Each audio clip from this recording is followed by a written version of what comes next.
Hello friends, Ashoka IAS में आपका स्वागत है। फ्रेंड्स, आपको पता ही है कि हम जो है उत्तर लेखन प्रोग्राम चला रहे हैं। ठीक है, आपको पता ही है उत्तर लेखन प्रोग्राम यहाँ पर लिखा भी हुआ है, आप देख सकते हैं। ठीक, तो आज डे 4 है और डे 4 में हमने 2013 के जितने भी प्रश्न आए हुए थे, जितने भी क्या मतलब 4 प्रश्न ही पूछे गए हैं। तो 4 प्रश्नों का आज आखिरी 4 प्रश्न, चौथा प्रश्न चर्चा कर दिए हैं। ठीक, मतलब कर रहा हूँ चर्चा। ठीक है, तो अब कल से जो है 2014 के प्रश्न आएंगे। इस तरह से हम 2025 तक के सारे प्रश्न करा देंगे। अभी जो लेटेस्ट 2025 में प्रश्न हुआ, मैं सोच रहा था किसी दिन डिस्कस कर दूं, लेकिन हमारे पास भी देखिए एक तो टीम का अभाव है और पीपीटी दिन भर बनाना और सारी चीज़ें करने में समय बहुत चला जाता है। तो इसलिए हम एक एक कड़ी में जो है सारी चीज़ें पढ़ा रहे हैं। तो 2013 से जब अगर ले रहे हैं प्रश्न, तो सारे हम कराएंगे 25 तक। ठीक, तो जैसे अभी गवर्नेंस का चल रहा है तो हम लगातार गवर्नेंस का ही लाएंगे। अब बीच बीच में हो सकता है कि अगर आप लोगों का मन भर जाए कि सर दूसरा जो है कोई पॉलिटी स्टार्ट कर लीजिए या दूसरा कोई सब्जेक्ट जो भी आपकी इच्छा हो, आप सीधे बता दीजिए, वो स्टार्ट हो जाएगा। क्योंकि यहाँ पर कोई बहुत ज़्यादा प्रिपेयर नहीं करना होता है।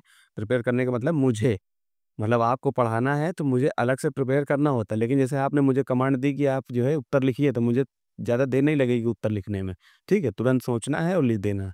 ठीक, ये है कि कुछ डाटा, कुछ चीज़ें जो है अलग से मैं इस प्रश्न में आप लोगों को देने के लिए अलग से ऐड करता हूँ, इसलिए क्योंकि कभी आप लोगों को जो ये आप उत्तर देख रहे हैं, ये उत्तर आपको जैसे कि आपका आपके लिए हो सकता है कि निष्कर्ष बहुत प्रभावी लगे तो आपके काम आ जाएगा। भूमिका बहुत अच्छी लिखी हुई है तो आपके काम आ जाएगी, कुछ डाटा है आपके काम आ जाएगा। इसलिए मैं जो है थोड़ा-सा अलग से भी बहुत सारी चीज़ें ऐड करता हूँ। जैसे मैंने प्रश्न लिखा तो मैं जगह छोड़ता जाता हूँ कि इतनी जगह, जैसे मान लो ये एग्ज़ाम्पल मुझे याद नहीं है, तो मैं एग्ज़ाम्पल को जो है, जैसे ये उदाहरण मुझे याद नहीं, तो मैंने इतनी जगह छोड़ दी कि यहाँ पर एक एग्ज़ाम्पल ऐड करना है। ठीक? वो सब आप लोगों के लिए। बाकी जैसे नहीं पता होता, जैसे अब देखिए वहाँ पर जब आप लिखने जाओगे ना तो बहुत सारी चीज़ें आपको सच में कुछ नहीं पता होगा। यहाँ पर तो हम लोगों के पास समय रहता है तो आराम से लिख लेते हैं। लेकिन जब आप परीक्षा हॉल में प्रश्न लिख रहे होगे तो आपको पता नहीं होगा कौन-सा प्रश्न कैसे किस किस तरह से, अगर सही दिशा में केवल प्रश्न ही लिखा है तो सिलेक्शन हो जाएगा। ठीक है? बाकी ऐसा नहीं है कि आपको पढ़ाने के लिए मैं कैसे भी उल्टा-सीधा लिख के ले आता हूँ। आप खुद ही देख सकते हैं, बहुत मेहनत पड़ती है। ठीक है? बहुत सारे डाटा इधर-उधर से और सही चीज़ें कोशिश करी जाती है कि कोई भी डाटा आपको गलत ना दे दिया जाए। ठीक है? तो मैं अलग-अलग जगह सर्च करता हूँ, कभी गूगल में गया, कभी कहीं और जाके सर्च करता हूँ, कभी बुक्स में देखना पड़ता है। ठीक? और एक चीज़ और आपको सूचना देनी थी कि हम जो है आप लोग अगर सलाह देंगे तो, आप लोग अगर सलाह देते हैं, तो मैं सोच रहा हूँ कि आप लोगों को कोई दूसरा सब्जेक्ट जैसे राज व्यवस्था है, तो राज व्यवस्था के लिए मैंने अलग-अलग कोचिंग की टेस्ट सीरीज़ ले रखी हैं। ठीक? मेरे पास हैं तो मैं उनको लगाता रहता हूँ। तो मैं सोच रहा था कि जैसे राज व्यवस्था हो गया, ये ज्योग्राफी जो भी आप बोलेंगे, उसके थ्रू सारा सिलेबस, जैसे आप लक्ष्मीकांत पढ़ रहे हैं, ठीक? और साथ में एनसीईआरटी भी पढ़ रहे हैं। बस 2 ही चीज़ें प आप पूरा किए गए, एनसीईआरटी पॉलिटी के लिए 11th और 12th, जिनकी बेसिक और कमज़ोर है तो वो 8th क्लास से ले लें, 8th क्लास से लेकर के 12th क्लास तक का। क्योंकि 6th-7th में बहुत बचकानी-बचकानी चीज़ें हैं, उनके लिए कोई मतलब नहीं है। जिनको थोड़ी-सी अच्छी पॉलिटी, तो 11th-12th की बुक्स पढ़ लें, बहुत ठीक। क्योंकि 12th में थोड़ा-सा आईआर का पोर्शन आ जाता है, बाकी 11th में आपकी पॉलिटी ही रहेगी, राज्य व्यवस्था। तो मैं सोच रहा था कि आप कोई भी जीएस का सब्जेक्ट अगर बता दें, तो मैं डेली उसके लिए भी एक प्रैक्टिस करा दूँ। क्योंकि ये तो चल ही रहा है, ये तो आपका पीवाईक्यू है, ठीक है? और इसके साथ-साथ मैं प्रैक्टिस के लिए भी एक प्रश्न लेकर के आ जाऊँ, तो उस प्रैक्टिस में जो है आपका सिलेबस कवर होता चला जाएगा। बाकी आप अपने स्तर से लक्ष्मीकांत और जो है एनसीईआरटी पढ़िए, उसमें कोई दिक्कत नहीं है। लेकिन मैं सोच रहा हूँ कि जैसे राज्य व्यवस्था से कराया, तो राज्य व्यवस्था का एक प्रश्न डेली आपको करने के लिए दे दूँ। और उससे क्या होगा कि आपकी प्रैक्टिस भी होती रहेगी, बाकी आप पीवाईक्यू से देख ही रहे हैं, समझ ही रहे हैं, तो दोनों चीज़ आपकी तैयार हो जाएगी। तो जैसे मैं किसी कोचिंग इंस्टीट्यूट का ये जो है टेस्ट सीरीज़ लगाता हूँ, तो उससे मैंने प्रश्न लिया और उस प्रश्न को यहाँ पर अपना अपने हिसाब से उसको चेंज कर लेता हूँ, क्योंकि प्रश्न क्या होता है कि अगर मैं डायरेक्ट लगा दूँगा तो हो सकता है कॉपीराइट का इश्यू आ जाए। इसलिए मैं उस प्रश्न को थोड़ा-सा, क्योंकि थीम वही रहती है प्रश्न की, थोड़ा-सा प्रश्न जो है चेंज रहता है। क्योंकि जैसे मान लो संसदीय प्रणाली के बारे में कुछ बोला गया, तो उसके विषय में थोड़ा-सा चेंज-एंज करके क्वेश्चन को, लेकिन भाव वही रहेगा क्योंकि संसदीय प्रणाली, ठीक है? तो इस तरह से अगर आप सलाह देंगे, आप लोग अगर मुझे कमेंट या स सजेशन आप लोग दीजिए कि आप लोगों के हिसाब से क्या हो। क्योंकि कई बार क्या होता है, बच्चे जो है सिलेबस पढ़ते तो बहुत है, लेकिन सही दिशा में सिलेबस बच्चों को नहीं तैयार रहता है, ठीक है? इससे आप क्या होगा, जो मैं प्रैक्टिस कराऊँगा उसके आप शॉर्ट नोट्स भी बना सकते हैं और शॉर्ट नोट्स बना लेंगे, बस मेंस की परीक्षा के टाइम पे उन शॉर्ट नोट्सों को रिवीजन करके चले जाना है, बाकी आप थोड़ा बहुत जो आप पढ़ ही रहे हैं वो मुख्य परीक्षा के लिए काम ही आ जाएगा, ठीक? तो ज़्यादा समय ना करते हुए आगे चलते हैं, ठीक? अब देखिए मेरा जो है पढ़ाने का सबसे पहले जब भी मैं किसी चीज़ को पढ़ता हूँ, मैं खुद भी पढ़ता हूँ तो सबसे पहले मैं सिलेबस देखता हूँ, फिर पीवाईक्यू। ठीक है? तो आप लोगों को भी यही करिए, पीवाईक्यू सिलेबस। अब जैसे मैंने प्रैक्टिस के लिए कोई प्रश्न आपको दूँगा, तो पहले 2 चीज़ें मैं आपको पहले सजेस्ट करूँगा कि पहले 2 चीज़ आप सिलेबस प्लस पीवाईक्यू देखिए, फिर बाद में प्रैक्टिस पे आइए। फिर उस प्रैक्टिस को जो जो प्रश्न मैं दूँगा, आपको उसमें समझ में आना चाहिए कि हाँ, ये प्रश्न संभावना है कि नहीं? अगर नहीं भी संभावना है, तो उससे हमारा सिलेबस कवर हो रहा है कि नहीं हो रहा? ठीक? इस तरह से आप लोग जैसा भी आप लोग सलाह देंगे तो आगे करेंगे, जो कि आप लोग जैसा कहोगे वैसा ही चलेगा, ठीक है? तो ये प्रश्न जो मैं आप कराऊँगा आपको, यहाँ पर दिया हुआ है प्रभावक समूह। तो प्रभावक समूह हमारे सिलेबस में कहाँ पर है? तो सबसे पहले आप जो है पढ़ेंगे दिए प्रभावक समूह में। कल हमने नागरिक चार्टर पे जो है आपको बताया था कि नागरिक चार्टर से संबंधित प्रश्न आए हुए थे, ठीक है? तो मैंने उसको भी जो है अलग से आपको दिया था कि आप ज़रूर उससे संबंधित प्रश्न करिए और मैंने उसी प्रश्न को आज मैं चर्चा करूँगा, ठीक? तो आप सिलेबस देखिए, सिलेबस मैं इसीलिए लगा देता हूँ, मैं चाहूँ तो ना लगाऊँ, इसलिए लगाता हूँ कि कम से कम इसी बहाने आप लोग पढ़ लेंगे, सिलेबस देख लेंगे, ठीक है? तो आगे चलते हैं। यहाँ पर देखिए नागरिक चार्टर दिया हुआ है, ठीक? इस तरह से पारदर्शी ये शब्दावलियाँ जो है आप लोग ज़रूर पढ़ लीजिएगा, ठीक है? याद कर लीजिएगा। और ये जो है 10 पॉइंट हैं सेकंड पेपर में और यहाँ पर भी हमने जो है दोबारा दोबारा लगाया तो यहाँ पर भी 10 पॉइंट हो गए, इसको कल मैं चेंज कर दूँगा 11, 12, 13, 14 ऐसे 20 तक हो जाएगा, ठीक? आगे देखते हैं, अब सीधे प्रश्न पे आते हैं, ज़्यादा समय व्यर्थ नहीं करते हैं, ठीक है? अब पहले तो देखिए यहाँ पर क्या कह रहा है, प्रभावक समूह राजनीति को कभी-कभी राजनीति का अनौपचारिक मुखपृष्ठ माना जाता है। प्रभावक समूह जो है, प्रभावक समूह राजनीति को कभी-कभी राजनीति का औपचारिक मुखपृष्ठ माना जाता है। ठीक है? उपर्युक्त के संबंध में भारत में प्रभावक समूह की रचना व कार्यप्रणाली का आकलन कीजिए, ठीक?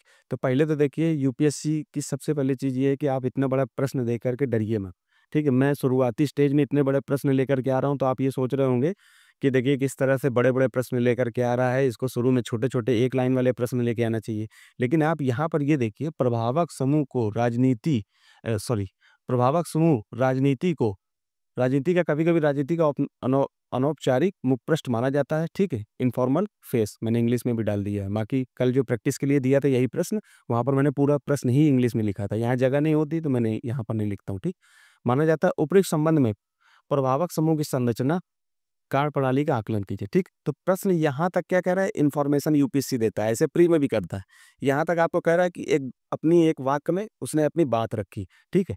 प्रभावक समूह राजनीति को कभी-कभी राजनीति का अनौपचारिक मुखपृष्ठ माना जाता है। उसने एक बात रख दी कि आपको पता चल जाए कि जो प्रभावक समूह है, वो इन्फॉर्मल फेस है, ठीक? राजनीति का, ठीक? फिर उसके बाद पूछ रहा है कि उपर्युक्त, अब ये जो इतनी बात एक वाक्य में जो उसने बताई है, इसको उसने कहा के संबंध में भारत में जो दबाव समूह है, प्रभावक समूह, दबाव समूह की संरचना और कार्यप्रणाली का आकलन कीजिए। 200 शब्दों में लिखना है, ठीक है? अगर किसी ने नहीं लिखा है तो यहीं पर पॉज़ करिए, 20 मिनट का समय लीजिए, 10 मिनट मैं नहीं कह रहा हूँ, 20 मिनट लीजिए, आधा घंटा लीजिए, 1 घंटा लीजिए, लेकिन ये प्रश्नों को लिखिए, ठीक?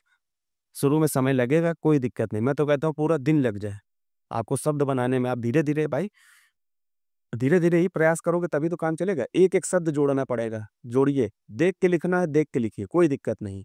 ठीक है? लिखना तो शुरू करिए। अंततः सिलेक्शन किससे होगा? अंततः सिलेक्शन तो आपको इसी से होना है। ठीक? तो आगे पढ़ते हैं। लोकतंत्र में मैं क्वेश्चन सीधे पढ़ देता हूँ। लोकतंत्र में राजनीतिक दल प्रत्यक्ष रूप से सत्ता का उपयोग कर जनहित का कार्य करते हैं, ठीक? इसलिए उन्हें राजनीति का औपचारिक संगठन कहते हैं, ठीक? औपचारिक संगठन क्या है? जैसे कि आपके राजनीतिक दल हो गए, ठीक है? ये आपके क्या हो गया? औपचारिक संगठन, क्योंकि इनको हम निर्वाचित मतलब इनको हम चुनते हैं और ये संसद में जाके बैठते हैं, विधानसभा में बैठते हैं और हमारे लिए कार्य करते हैं, जनहित में कार्य करते हैं, ठीक? तो वहीं मैंने जोड़ने का प्रयास किया, वहीं प्रभावक समूह अनौपचारिक सत्ता संरचना से बाहर रहकर, अनौपचारिक जो सत्ता संरचना है उससे बाहर रहकर नीतियों के ऊपर गहरा प्रभाव डालते हैं। इसलिए उन्हें राजनीति का अनौपचारिक इनफॉर्मल फेस माना जाता है, ठीक? यहाँ पर मैंने भूमिका लिख दी, ठीक? आपको भूमिका अच्छी लगे तो आप अलग से इसको नोट करके या अपने तरफ से भी बहुत अच्छी-अच्छी भूमिका बना करके मुझे भी सेंड कर दो। मुझे भी सीखने को मिलेगा, मैं भी तो भाई व्यक्ति जो है पूरा जीवन सीखता ही तो रहता है, ठीक है? फिर इसको यहाँ पर लिख दिया। मैंने आधा-आधा काट-काट के यहाँ पर लगाया इसलिए क्योंकि जो आप लोग ज़्यादातर मोबाइल में देखते हैं और यहाँ पर स्क्रीन अगर हम लगा देंगे पूरा प्रश्न तो हो सकता है मोबाइल में छोटा-छोटा दिखाई दे, तो आपको पढ़ने में समस्या आएगी, ठीक? भारत में आप लोगों को दिक्कत हो तो आप क्वालिटी बढ़ा के भी देख सकते हैं। कभी-कभी किसी की एक लड़के का मेरे पास मैसेज आया कि सर जो है इसमें मोबाइल में जो है इस दिखता नहीं ठीक से, तो मैंने उससे बोला कि आप क्वालिटी बढ़ा के भी देख सकते हैं, ठीक। भारत में प्रभावक समूह की संरचना, तो मैंने इसको तुरंत जो है यहाँ पर इसको एक ग्राफ दे करके बना दिया, ठीक। आप लोग भी इसको बना करके डिब्बे में बंद भी कर सकते हो, अच्छा लगेगा। भारत में प्रभावक समूह की संरचना संरचना पूछ रहा है प्रश्न में, यहाँ पूछ रहा है ना, संरचना और कार्यप्रणाली, ये 2 चीज़ें मुख्य चीज़ें हैं। छोटा-सा प्रश्न है, लेकिन एक यूपीएससी मतलब डराने के लिए बड़ा प्रश्न बना देती। तो एक जो है उसकी संरचना में एक संगठित प्रभावक समूह होते हैं या दबाव समूह होते हैं, दूसरे असंगठित प्रभाव समूह दबाव समूह हो गए और तीसरे अन्य प्रभावक समूह होते हैं। तो संगठित में हमने फिर इसको एलैबोरेट करने का प्रयास किया। व्यावसायिक एवं आर्थिक हितों से जुड़े जो होते हैं उनके लिए हमने उदाहरण दिया व्यापार समूह, जैसे कि व्यापार के लिए जो संगठित समूह काम करते हैं क्योंकि व्यापार से जुड़े मुद्दे होते हैं, तो उसको जो है सरकार तक पहुँचाने के लिए इनका कोई एक नेता होता है, वो अपनी बात सरकार में मंत्री स्तर तक। आपने देखा होगा 3 कृषि कानून से संबंधित जो है कैसे बहुत सारे लोग संगठित हो गए, उसमें से एक नेता है। उस नेता को जो है मंत्री, प्रधानमंत्री स्पेशल बुला करके उनकी नीतियों के लिए आप कभी भी किसी जैसे कभी-कभी कोई हड़ताल होती है या आंदोलन होती है, आप लोगों ने भाग लिया होगा तो आप लोगों को पता होगा। हम लोगों ने भी कभी-कभी लिया है, तो हम लोगों को पता है कि जब भी कभी जैसे इंस्पेक्टर है, आप थानेदार को सूचित करना पड़ता है, आप कहीं पर जो है आप जो है कोई हड़ताल करना चाहते हैं या कोई आंदोलन करना चाहते हैं तो उनको सूचना देनी होती है क्योंकि कोई घटना हो गई इसके लिए, ठीक है।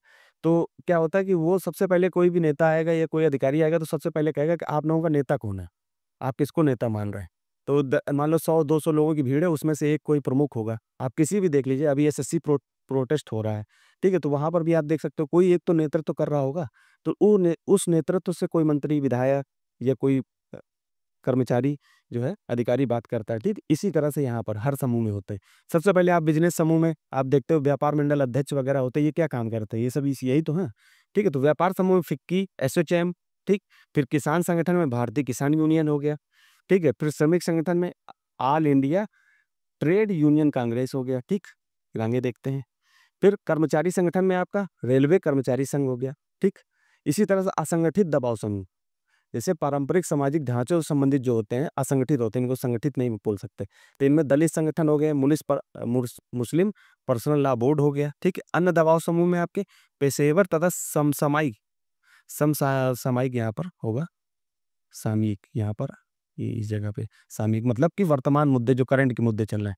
पेशेवर तथा समसामयिकी मुद्दे से प्रेरित होते हैं अन्य दबाव समूह, जैसे कि पेशेवर संगठन बार काउंसिल ऑफ इंडिया, छात्र संघ, ठीक? पेशेवर समूह हो गए ये, ठीक? एनएसयूआई यहाँ पर अखिल भारतीय विद्यार्थी परिषद हो गया। मैंने यहाँ पर शॉर्ट में आप चाहो तो जगह हो तो आप इसको पूरा डिटेल में भी लिख सकते हो, बाकी थोड़ा बहुत चल जाएगा, ठीक है? National national student union of India, ठीक है? ये आपका हो गया एनएसयूआई। फिर पर्यावरण, ये आपके करंट से संबंधित हो गया। पर्यावरणवादी समूह जैसे नर्मदा बचाओ आंदोलन चल रहा था, चिपको आंदोलन चल रहा था, उसके लिए एक समूह बना, ठीक है? उपभोक्ता हित समूह, उपभोक्ता संरक्षण परिषद है, ठीक? उपभोक्ताओं के हित के लिए मान लो तुमने एक मोबाइल लिया, मोबाइल खराब हो गया, तो आप अपने परिषद में उपभोक्ता फोरम में जाकर के शिकायत कर सकते हैं। तो आपकी अगर शिकायत वहाँ नहीं सुनी जा रही है, तो आपके हित में अगर कोई संगठन बना हुआ है, तो वो काम करेगा। लेकिन दिक्कत ये है कि ठीक से ये काम नहीं करते। और दूसरी बात ये है कि जब कोई बात मेन इसमें जैसे भारतीय किसान यूनियन है, ठीक है? एसोचैम है, फिक्की है, यही सब जो है केवल दिखाई देते हैं, बाकी ये छोटे-छोटे ये समूह आपको बहुत कम दिखाई देंगे। न्यूज़ पढ़ोगे तो आपको समझ में आ जाएगा।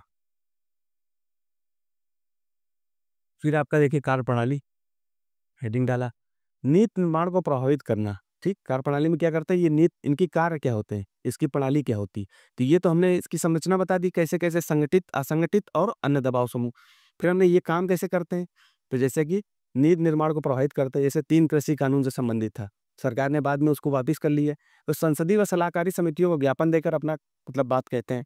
एक अधिकारियों पर प्रभाव डालते हैं, ठीक है? आप देखते होंगे जो लॉबी होती है वो अपना अपनी बात करवाती है। इनके लिए स्पेशल बुलाया जाता है, स्पेशल बैठक होती है, वहाँ पर ये सब अपनी बात कहते हैं, ठीक है? फिर जनमत संग्रह से क्या कहते हैं? जैसे सभाओं, रैलियों, मीडिया या सोशल मीडिया से आमजन की राय बदलना, ठीक है? इसमें आप देख सकते हो कि जो आरटीआई कानून आया था, ऐसे ही बदला था। एग्ज़ाम्पल यहाँ पर, ठीक है? आरटीआई आंदोलन से सरकार को सूचना का अधिकार अधिनियम लाने पर मजबूर किया गया, क्योंकि भाई यहाँ पर देख सकते हो आप कि हमने क्या किया जनमत निर्माण, जनमत मतलब इकट्ठा करना कि भाई सूचना का अधिकार मतलब सरकारी जो सूचना का अधिकार का मतलब क्या हुआ? आपको जो भी सरकारी तंत्र है, उसकी सूचना आपको लेनी है, तो आपको क्या करना पड़ेगा? सरकार कहाँ पर किस योजना में कितना खर्च कर रही है, भाई हमारा टैक्स ले रही है, तो हमारा अधिकार बनता है कि नहीं बनता? इसके लिए हमने जनमत निर्माण किया और सभाओं को तैयार किया, रैलियाँ निकाली, मीडिया तंत्र को अपने पास रखा, सोशल मीडिया से आम जन की राय बदल दी। हमने कहा कि यार भाई, सब लोगों को जो है सूचना का अधिकार चाहिए और नहीं देगी सरकार तो हम उसके लिए आंदोलन करेंगे। सब लोग इकट्ठा हो गए और आरटीआई कानून आ गया। इसी तरह से कानून बनते हैं। फिर क्या करते हैं ये? संपर्क सेतु का काम करते हैं। जैसे ये सरकार है और यहाँ पर जनता है, तो बीच में जो है दबाव समूह वगैरह जो है, बीच में संपर्क सेतु का काम करते हैं। नागरिकों और सरकार के बीच में संवाद की एक कड़ी बनना होता है, ठीक? फिर हमने निष्कर्ष यहाँ पर लिखा। मैं यहाँ पर लिख देता हूँ, लेकिन लाइन की इस तरह बिल्कुल मत लिखिएगा, ठीक? प्रभावक समूह, ये दबाव समूह आज भारतीय लोकतंत्र का अभिन्न और सहायक तत्व है। ये राष्ट्रीय एवं अंतर्राष्ट्रीय मुद्दों पर नीतियों को प्रभावित करते हैं और नागरिक सरकार के बीच, नागरिक और यही पर जो बात बोल रही थी, संपर्क, नागरिक और सरकार के बीच संपर्क सेतु का कार्य करते हैं। कुछ नकारात्मक पहलुओं के बावजूद इन्होंने, मतलब जो प्रभावक समूह है, भारतीय राजनीति को बदलाव लाने में महत्वपूर्ण भूमिका निभाई है, ठीक? तो ऐसे आप निष्कर्ष लिख सकते हो। देखिए, हम निष्कर्ष लिखने में क्या होता है, दिमाग को देखिए, उत्तर लेखन केवल स्किल का काम है, कुछ नहीं लिखने में। होता क्या है कि केवल आपको जो है शब्दावलियाँ अच्छी रटी होनी चाहिए, आप इन्हीं शब्दों को घुमा-घुमा के लिखो। मैंने वही बात तो लिखी, संपर्क सेतु को धीरे से यहीं पर घुसेड़ दिया, ठीक है? तो ऐसे ही लिखा जाता है। यहाँ तक लिखा, फिर इसके बाद लिखे नागरिक, वहाँ पर नागरिक और सरकार के बीच संचार सेतु का कार्य करते हैं। कुछ नकारात्मक पहलुओं के बावजूद अगर कुछ बातों को अगर हटा दिया जाए, तो ये भारतीय राजनीति में बड़ा बदलाव, मतलब बदलाव लाने में महत्वपूर्ण भूमिका निभाई है इसमें, ठीक?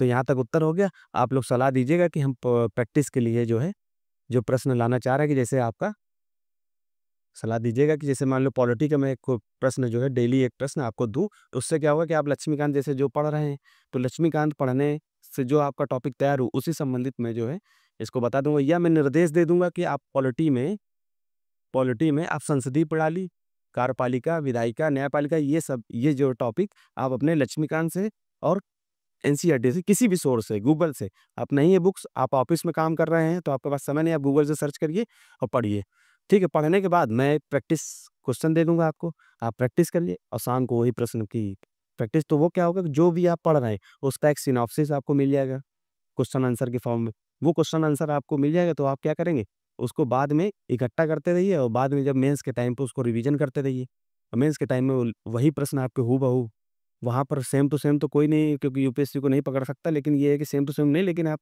जब भाई शब्दावलियाँ जब आपकी तैयार होंगी, तो वही शब्दावलियाँ तो वहाँ यूज़ करनी है। तो इस तरह से क्या होगा कि आपका जो है पूरा सिलेबस तैयार हो जाएगा। आप लोग सलाह देना, अगर ये काम आपको अच्छा लगे, तो डेली 2 प्रश्न हो जाएँगे। एक तो पीवाईक्यू संबंधित प्रश्न हो जाएगा और एक आपका जो है अलग से, क्योंकि मैंने 3-4 कोचिंग की टेस्ट सीरीज़ ले रखी है। तो मैं खुद लगाता हूँ, तो मुझे आज दिमाग में आया, मैं दोपहर में लगा रहा था।